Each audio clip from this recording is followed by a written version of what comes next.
just in terms of what we're trying to do tonight. So first of all, well done for actually making it here into the dark room on a sunny day. And I know flood insurance isn't the most exciting topic, at best of times. But I guess if there's a place where people might be interested to talk about it, then it's probably Cork. So let's make this sort of I wouldn't say interactive, although, it would be great if we could also have a lot of discussions here. But let's make this sort of a session where I can offer you a bit of food for thought, but also maybe try and point out some of my sort of recent observations, and maybe we can explore together some of the ideas that I actually came up with during the whole process, because I think it's always good to point out where the problems are and why it's all terrible and what's going wrong and why someone is to blame, which is, what researchers usually like to do. But I think it's actually much more fun to think about, okay, we know that there are problems, so what are the options, and then how could actually the situation here in Cork, but also elsewhere, be improved. So that's kind of a bit of the game plan, if you like. As Tom said, kind of acknowledgement. So I'm actually here in Cork because of this project that the EPA has been funding, and we had a workshop this morning talking around local decision making. So how city councils, local planners, developers, and also then at a national level, how people actually try and take into account information around flooding and climate change to make decisions. So we had an interesting exchange there, and it's all part of this bigger project that we've been running together, Tom and I, and then some colleagues here at UCC. So I'm very grateful for that, and it's been so far quite a nice and fun collaboration. So let's sort of start with this, and it's always an interesting reminder. I think not that long ago when you would have talked about flooding, people kind of raise their hands and it's an act of God, and that's our destiny, and dealt with it that way. And I guess over the last sort of decades or so, there has been actually a lot of progress being made to understand this whole concept of risk. And I think it's quite useful, maybe before we actually get to start to talk about insurance and all that, just to think back, what does risk actually mean? And you probably recognize some of these pictures here. And I think it's always quite useful to think about, obviously there are different elements that sort of determine whether a place floods and how badly it floods and what impact the flood has. And that's kind of the flood risk. It's driven by exposure, so the stuff that is in the way of the water. So be it, buildings or, any sites or people that live in that area. Then its vulnerability is, how a system, how a business, how a community is actually impacted by floods is very much determined by, their ability to actually get back quickly or get away from it or cope with it. So there's a lot in terms of behavior, a lot of, about awareness and knowledge that will determine how bad a flood actually is and how bad the impact of the flood is. And then the last bit is actually the hazard, which is kind of the natural event, the water that is coming from somewhere, and that has an impact. So these three things together, I think, just illustrate how complex that is. And, we often think about flooding as, wow, the water comes that way, that way, that way. But it's a very complex mechanism, and it's driven by many different factors. And I think that's just important when we discuss this. So before we go any further, it would just be nice to actually see in the room who in the room actually has been flooded. Personally, as a homeowner or as a business. Only one? Okay. And are the others, have they been sort of impacted, I mean, by way of not being able to go to work, or have had any sort of impacts by a flood? I mean, any? Yeah. Okay. Pretty much everyone in the city, probably. I asked the question yesterday. I was giving a talk in Dublin, full room of insurance actuaries, and I, said, "Who's been flooded?" And they looked at me and said, "No." And I said, "Who's had problems getting flood insurance?" Again, nobody looked at them. And I said, "Do you know where I'm going tomorrow? I'm going to Cork, and I will ask the same question. I'm sure I get different answers there." So, and they say, "Well, yeah, we talked about, obviously, the very sort of different regional or even local experiences." So I guess the last question is, has anyone in the room been having problems with flood insurance or not having been able to get flood insurance? Okay. Or maybe some people don't know if they have flood insurance. That's always a good question. There are always lots of people not sure if I actually have it or not. You're most likely to have it if you do not live in a flood risk area. It's usually part of your standard cover. And then if you've been flooded, that's when the problems often start, when you kind of then can't get new insurance. Okay. So kind of three things which I will try and do. So one is a brief introduction to this whole concept of, flood insurance and also looking a little bit outside Ireland, sort of reflecting on what's going on, because what we see here in Cork and elsewhere in Ireland is not unique, and there are some trends, and I think that's also interesting to then think about how to deal with it, and that's something I would just like to bring in. Then this idea of fit for the future. I know it's there's sort of current challenges, and if you can't get flood insurance right now, that's all that matters. You want it now, and you want somebody to help you with it. But then there's also the longer term question, and how sensible is the system at the moment in terms of being able to actually deal with rising risks, and is this, as I call it, fit for the future or not? And then the last part is another idea that I'm trying to sort of promote, is that a lot of our flood risk response depends on transparency and access to data and understanding data and actually sharing a common language around data and having a common understanding of the different drivers that either rise risk or reduce risk. And that's an important thing I just want to close with at the end.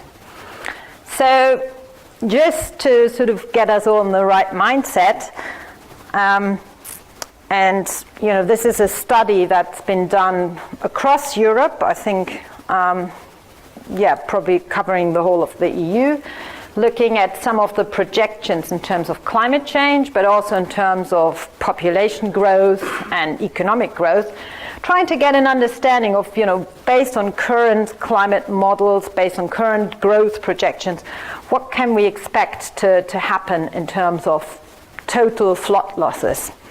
And, that's the graph there. I mean, it's pretty self-explanatory. So there are different scenarios presented there, and it just kind of shows you the trend. And then interestingly, it also looks at, this is the total losses, and that the other one is the insured losses. So total losses is always bigger. That includes losses to infrastructure, basically a lot of economic loss that is not insured, but also the insured losses are going up and are expected to go up quite dramatically. So that just sets the scene, and this is not, by far, it's not just a question of climate change.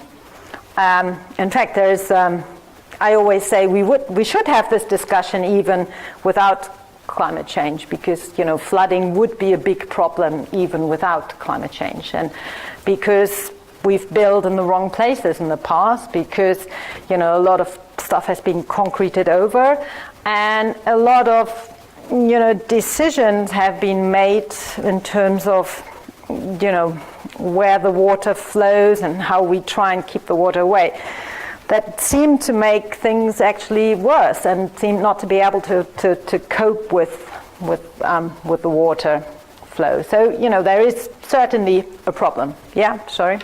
Ask a question. If it's not climate change related, is the cost increasing just because of increasing infrastructure density?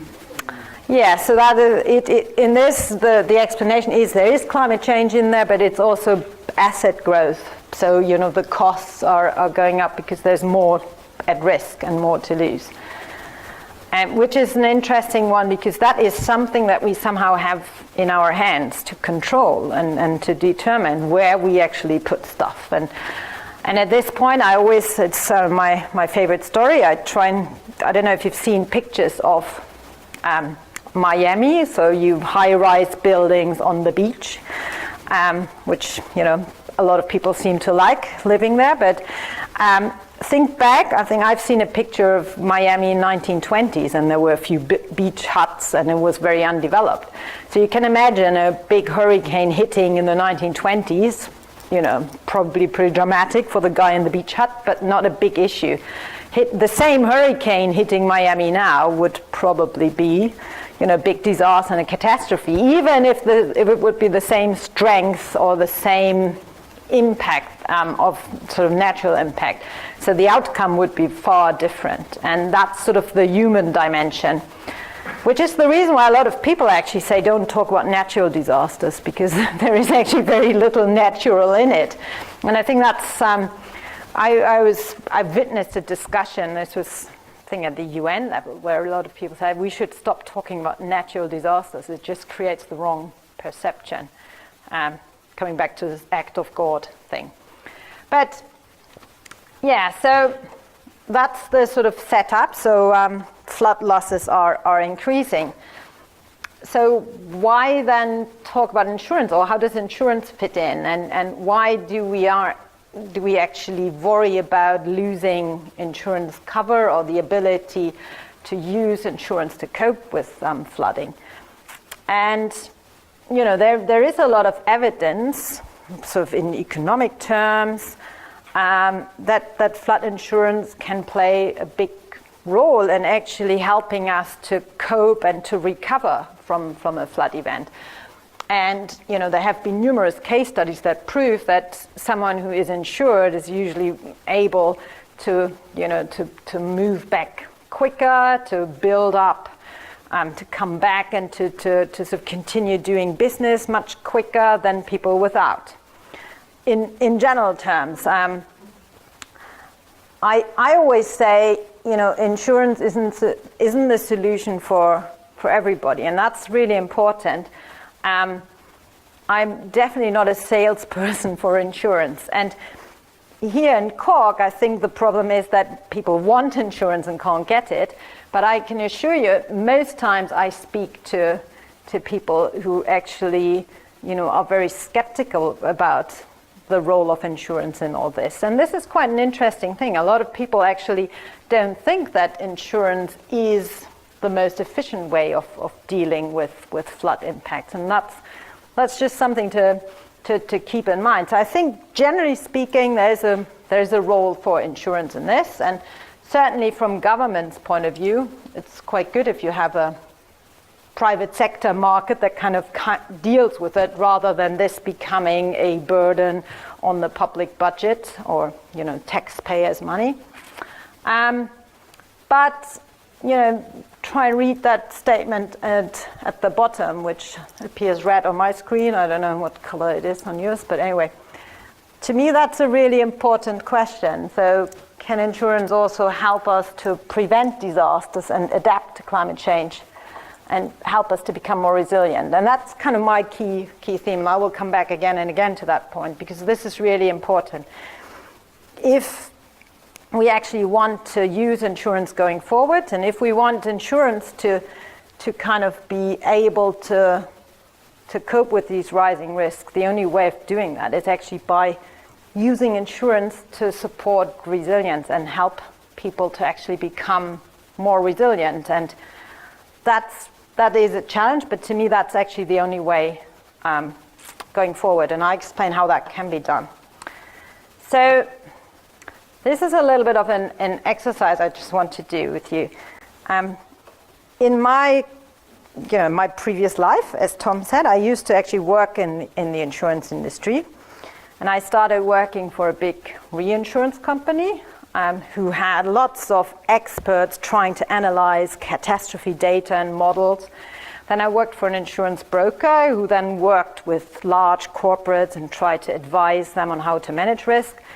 And then my third role in the industry was working with the Association of British Insurers and trying to work with the UK government to actually come to some sort of solution around flood insurance in the UK.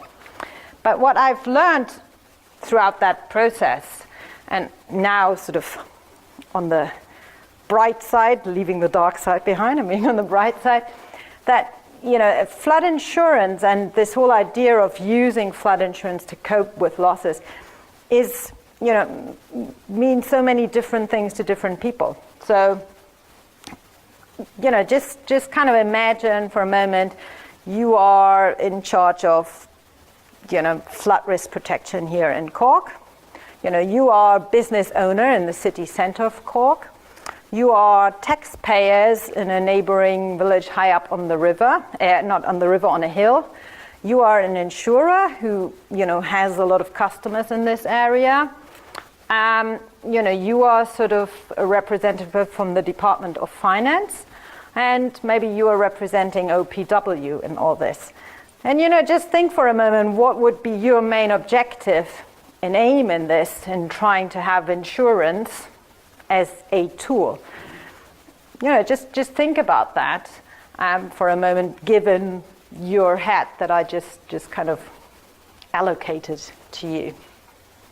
Okay, well, this was useful. I mean, the whole idea is really just to get you thinking about, this different pressures and aims and objectives. And, I think this all matters when it to determine how insurance is designed. I'm going to show you a couple of examples of how it is actually being designed and how it looks like. But this is really important, that it really matters if you're looking at this from a government perspective, from a business owner or household perspective, or an insurer's perspective, or a taxpayer's perspective. So just very briefly, and I don't know if you can look at that sort of table there, the only thing you actually need to see in that table is the different colors and the different letters, because the whole idea is just to illustrate that insurance against any kind of disasters, not just flooding, is done completely different in each and every country, and there's just a mix and match of different things. So in some countries it's compulsory by law, you have to have insurance. In some countries there is a pool that's being set up, it's a national pool owned by or run by the state. For example, in Norway that's the case. Then in other countries it's completely optional, it's down to you as a customer to decide. In other countries, like here, people often do not have the choice because it's a requirement through mortgage or credit requirements. And in other countries, the N means non-existent. I mean, to be honest, volcanic eruption isn't necessary in a lot of places. But then you also have penetration. How widespread is insurance use across these countries? And that ranges again from fairly high, that it's kind of used that most households and most businesses have insurance, to all the way to nobody actually has it, and it's very low in terms of penetration. So interestingly, in this table, Ireland isn't included. I don't know why, but this is actually as good as it gets when you ask. This is based on information from the insurance industry. They're currently updating it, which I guess is high time because it's 2009. So I think Ireland would resemble in many cases what the situation in the UK, how insurance is done. So it's kind of at the far end. So it has usually a high penetration cover, and it's usually what's called optional, although we know that might sound a bit ridiculous if you actually need to have insurance cover to get a credit or a mortgage. So in a way, it's not your choice to actually get it. So why am I showing you this? Is just to illustrate that this is actually dealt with very differently across countries. And as I said initially, and most times when I'm asked to give a talk about flood insurance, it's because people are keen to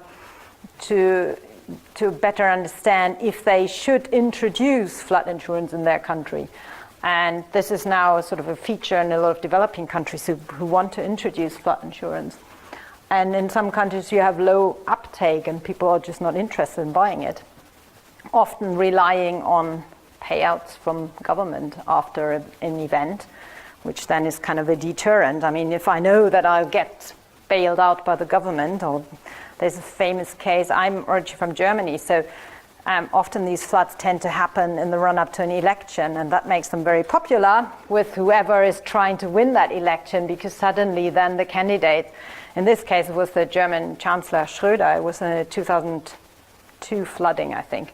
And for him, basically it turned around the election, because with the floods occurring in the summer, the election being in the autumn, he was out there all the time and he was helping people, he was distributing money, and it was, very effective.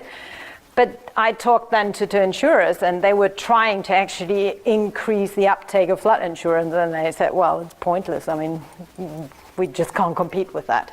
So just to illustrate, there are sort of different approaches across these different countries. And I'm sure this picture might go down well here in Ireland, particularly here in Cork. At a European level, there have been quite a lot of efforts to try and understand whether there's something that the European Commission should do about flood insurance, realizing that it's so differently across countries, and usually the EU gets a bit nervous when things are being done very differently across countries. So they did an exercise to try and understand, why is insurance dealt with so differently? And then the verdict was that, Ireland, UK, France are appropriate solutions. We don't have to worry about that. There are other places where we really need to get worried about. And I've read this report a couple of times. I really don't understand what their criteria were, how they came to that conclusion. I think the only way they looked at it was, how many people actually have some form of insurance. And to be honest, in that category, UK and Ireland are doing pretty well, because the penetration rates, in terms of how many people actually have insurance, are very high. So, if you kind of compare that across places that do not have insurance, or Austria there in the middle, the sort of blue red spot, has a sort of penetration rate of about 25%, and UK and Ireland going beyond or around 90 and going up to 90%. So from an objective point of view, well done. Why are we discussing this? It's all appropriate. But what this doesn't show is then the regional problems and this sort of big issues that occur in areas of high risk. So just briefly, what we did in our project was trying to take a stock take, trying to actually understand what do we know about the current, the current way that flood insurance is provided here in Ireland. And the first thing I did was to look at any sources of data that exist from whoever put out some data or some surveys, to actually try and, as I said, do a stock take and just try and get an understanding. What do we know about take-up rates? Who is insured, who isn't, who wants to be insured but can't, who can't afford it, and all these questions were thrown out there. And I've kind of highlighted some here, and in this paper that's available there you can find some details. The really sort of, we know certain things, but there is often a big question mark, because nobody can tell you, as you pointed out, for certain, how this is actually panning out across communities, across regions, or across the country. Nobody can actually tell you where the people are who've tried to get insurance but can't get it, unless you ask them and unless they shout. So there's no mechanism of sort of monitoring that and mapping that. And then you also have a lot of figures flying around in terms of, this 98% figure, which comes from Insurance Ireland, and when you look at it, that looks pretty impressive. But again, this doesn't show you necessarily what type of cover people have, whether flood is actually covered sufficiently, or in some cases flood might actually be excluded, so they might have insurance, but flooding isn't covered. And again, it doesn't show where the regional differences are. And the other key point that sticks out here is this third point about the technical price. And this was raised, I think, by you there, saying that insurance has this sort of function, or can actually become sort of a risk signal, that you suddenly see a price tag attached to risk.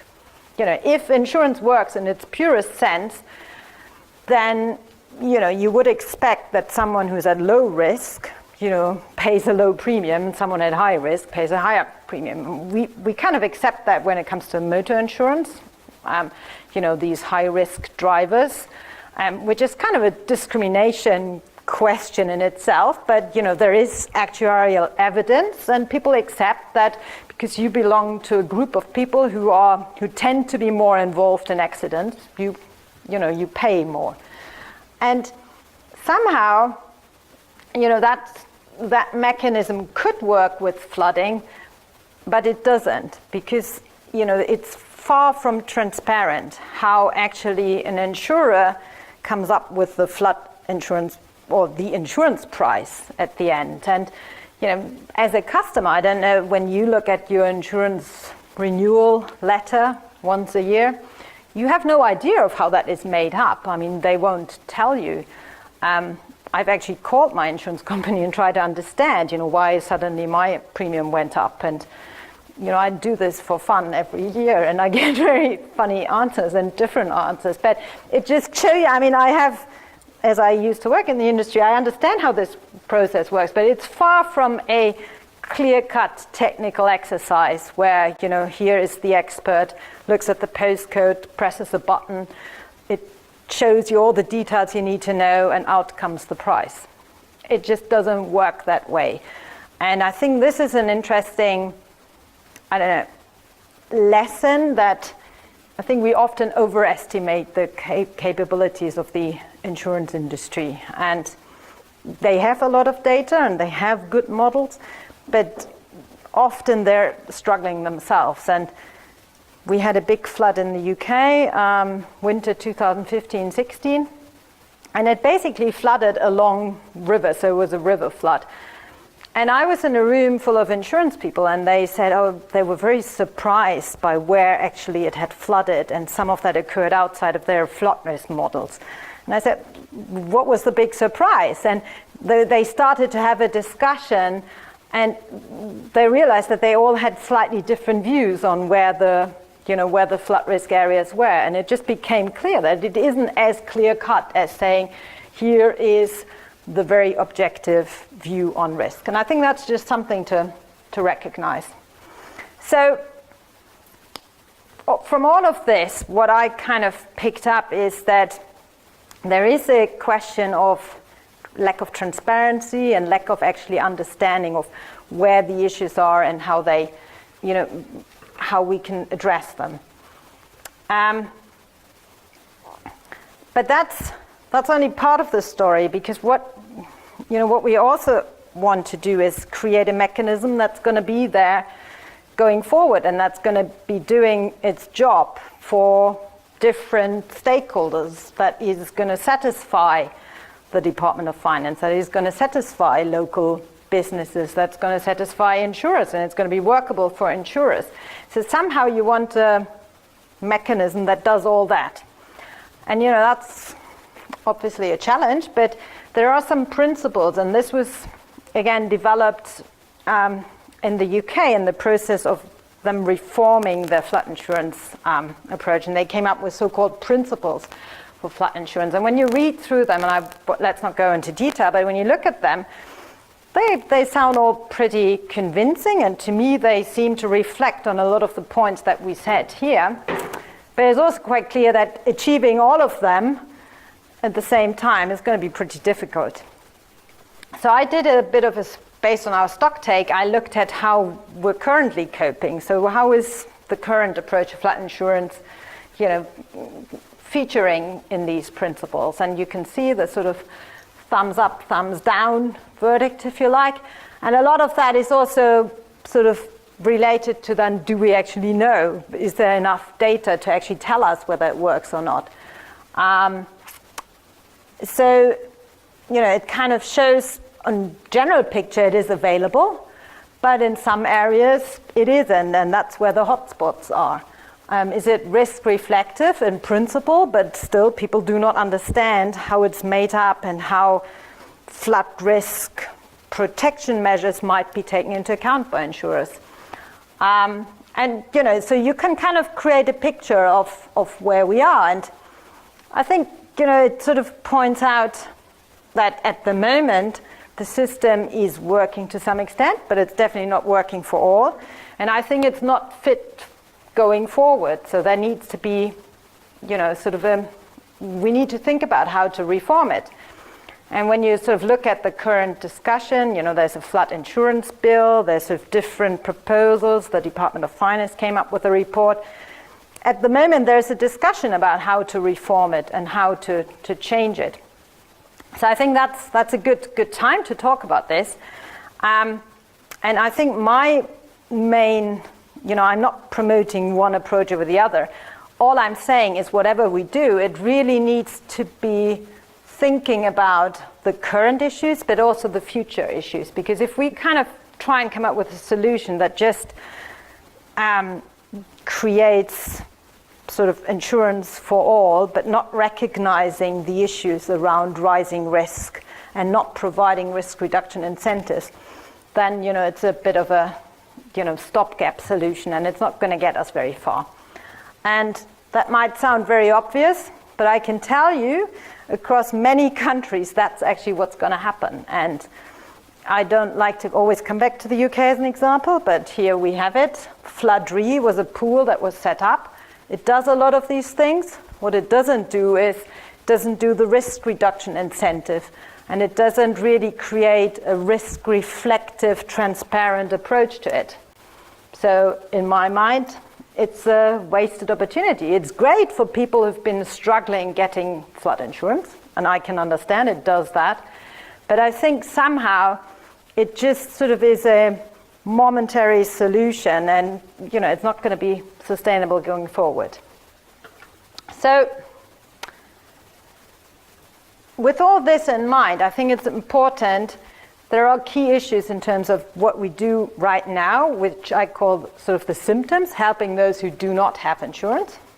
But then also making flood insurance more transparent, which I think is really important if we want to deal with the symptom and the cause.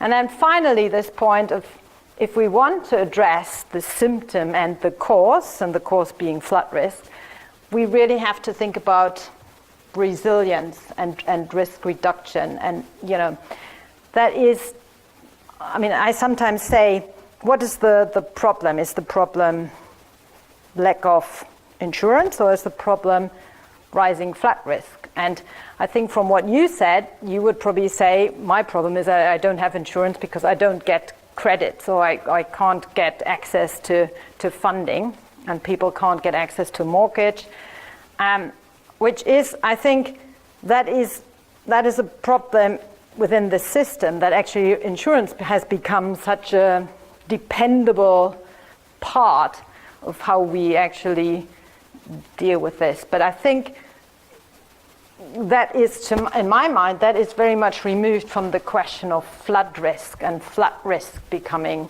a problem.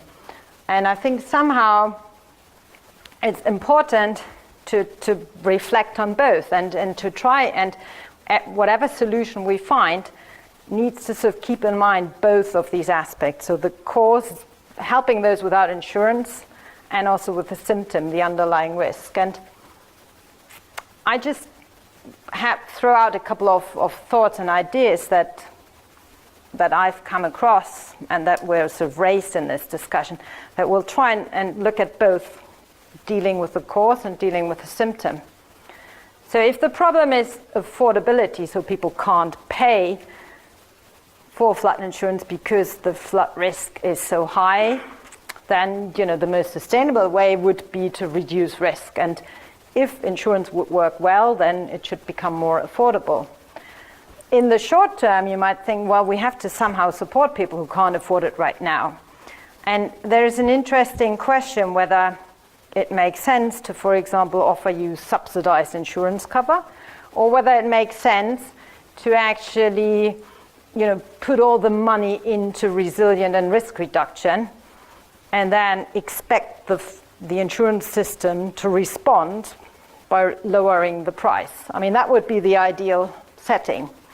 However, this only works if the insurance market works transparently, and if we actually know how all this risk information is then actually leading to a review of pricing. And this is, I think, the problem that we're at the moment experiencing, where OPW doesn't feel that their efforts to invest and reduce risk is actually taken into account by insurance industry. And people quite rightly saying, okay, well, there needs to be a way to address this, and the memorandum of understanding, this kind of agreement for OPW to share information, is trying to get some way, but it hasn't resolved the problem, and it hasn't resolved this kind of disconnect between addressing flood risk and pricing flood risk. And there are just some options, some ideas that I've come across either in practice or in theory.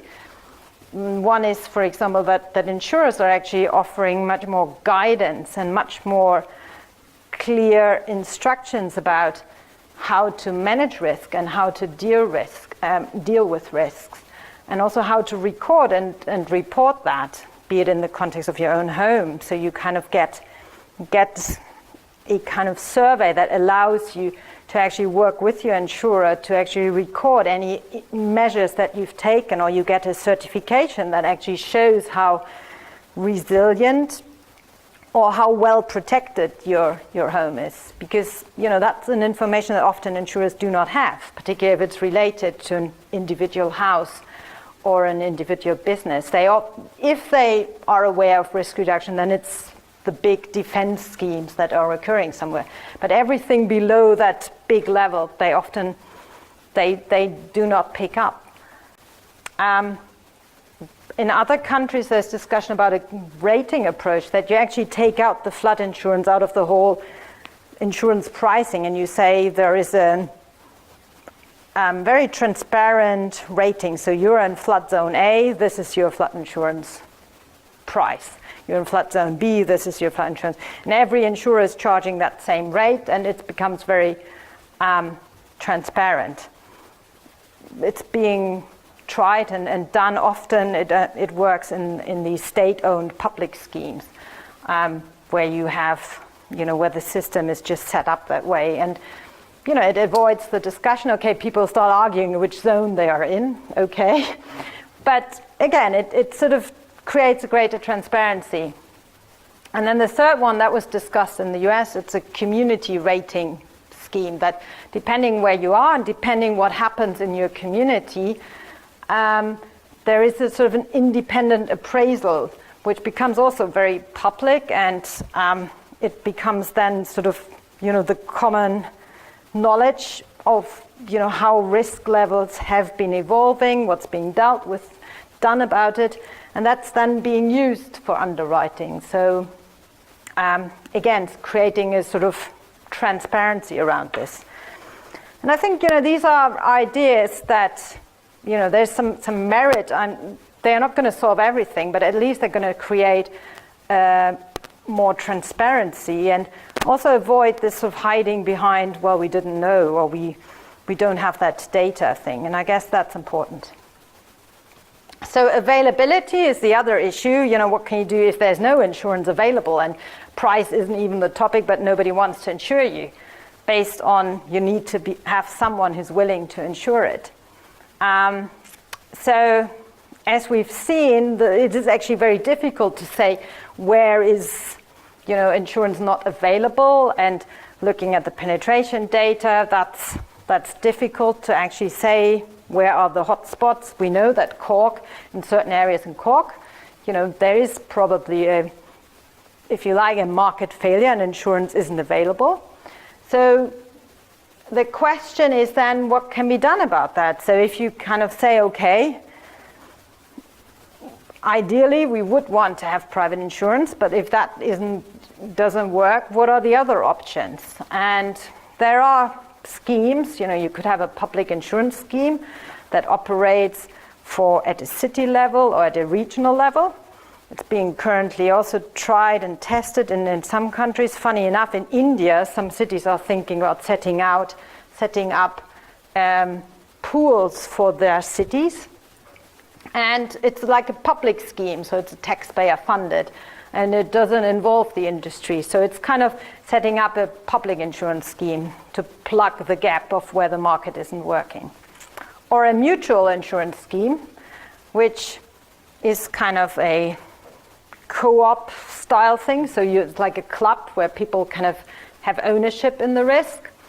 And this has actually been done quite successfully by businesses who struggle to get insurance cover, and out of frustration then said, okay, we'll set up our own insurance club. They designed some clear rules in terms of joining that scheme and trying to create sort of a club that looks at the risk and also helps people to manage the risk. And it is, in certain sectors, this has become quite a common approach to insurance. So I'm not saying that that's definitely the solution to go for here in Cork, but it's certainly an idea to think outside of the sort of private market idea that we are currently following. And then the last bit is to have sort of a mix between public and private cover. And I think I would come back to this point of when the problem is that you can't get a credit because of insurance, or you can't get a mortgage because of insurance, then I think any solution should really look at that sort of mechanism, to what extent, why insurance has become such a dependable element that it actually precludes you from other important things. And to me, that seems to be then the question that you really need to look at. So for example, could there be government stepping in and playing, becoming a credit guarantee scheme? We have that with export schemes where people undertake some risky export activities, and often that's underwritten by the state because it's of interest that we have a functioning export market. Insurers wouldn't underwrite that, and you then have some insurance to cover that. So, some of that might be also quite abstract, but I think it's important just to see there are some options, and there are some ways to think about. So just to close, I just wanted to highlight this idea of, it needs to be looking at resilience. So often people say, oh, we need more insurance, and insurance protection needs to be increased. And I say, yeah, but the most sustainable way of doing that would be to actually make society also more resilient and focus on risk reduction. So rather than focusing, I think at least we should focus on insurance as well as on the risk reduction and the resilient efforts. And this is just something I wanted to throw out here at the end. In the run-up to our workshop, we kind of did a bit of digging around to understand how actually local decision makers are trying to make sense of all of this and are trying to deal with flood projections and climate change. And often you only learn about this when you have discussions with people and when you try and sit down and think through the planning decisions, for example, they make. But sometimes it also helps to think about the long-term strategies that cities are putting out there. And for cities, obviously there is a huge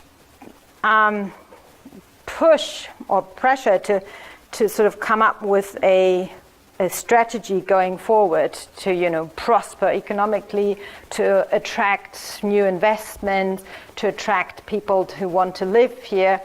And, there is sort of a vision being created. And, I don't know if anyone has seen the vision for Cork. Has anyone seen it or looked at it? Or has anyone been involved in writing it? I should ask that first. You should point out that the Cork Chamber's vision is Cork. Yeah, okay, that's Cork Chamber. Okay, Chamber of Commerce. And, it's a really interesting report, and, I looked at it, and, it creates a very positive picture, and, that's where the city wants to be. The only thing I noticed was nowhere in there was, at least as far as I could tell, and Tom checked a couple of times, was any reference to flooding and then climate change in there. And you could think, okay, maybe this shouldn't be part of the advertising strategy. Or, by the way, we have a flood problem, but I'm sure we're going to be able to deal with it by 2040. But it somehow, you start wondering how actually, this strategy and this vision will actually come to fruition if you do not address, the underlying problems around flooding. And, I'm not criticizing that vision. I just found it interesting when we discussed, the sort of use of flood risk information and uncertainty and planning. And then you have a vision which looks great, but you start wondering how we're going to achieve that. So I had a couple of other slides, but I think I'll leave it at that because it would be good to maybe just pick up a couple of questions and comments on this. As I said, there is this policy paper that we produced, and I've been trying to stay away from this question, what's the best short-term solution to actually support people who at the moment can't get insurance cover. That's what we actually had initially in mind, and then we hosted a webinar with a couple of stakeholders, and it became quite clear that you can't really answer that question unless you have a better understanding, a better transparency about where these issues are, about how much insurers know, about how transparent it is. So that triggered actually this idea of taking the whole controversy and pleading for a better approach to actually creating transparency through a new data platform. And that's a point that's kind of made in this paper, just to at least create a common risk understanding and language, and on which then people can understand why certain decisions, such as not offering flood insurance cover, or such as not granting planning permission, or such as building in a certain way, are made. So that's kind of the idea, and I think this is an important point, and that goes far beyond insurance. Because insurance is one important, but one aspect. I mean, at the end of the day, it's about becoming resilient and dealing with floods. And, that's really where we want to be.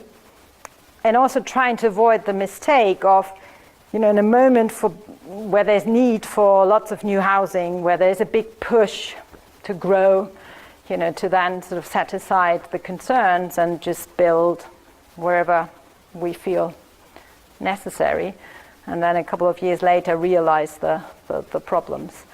So lots of rather abstract stuff, hopefully some practical examples.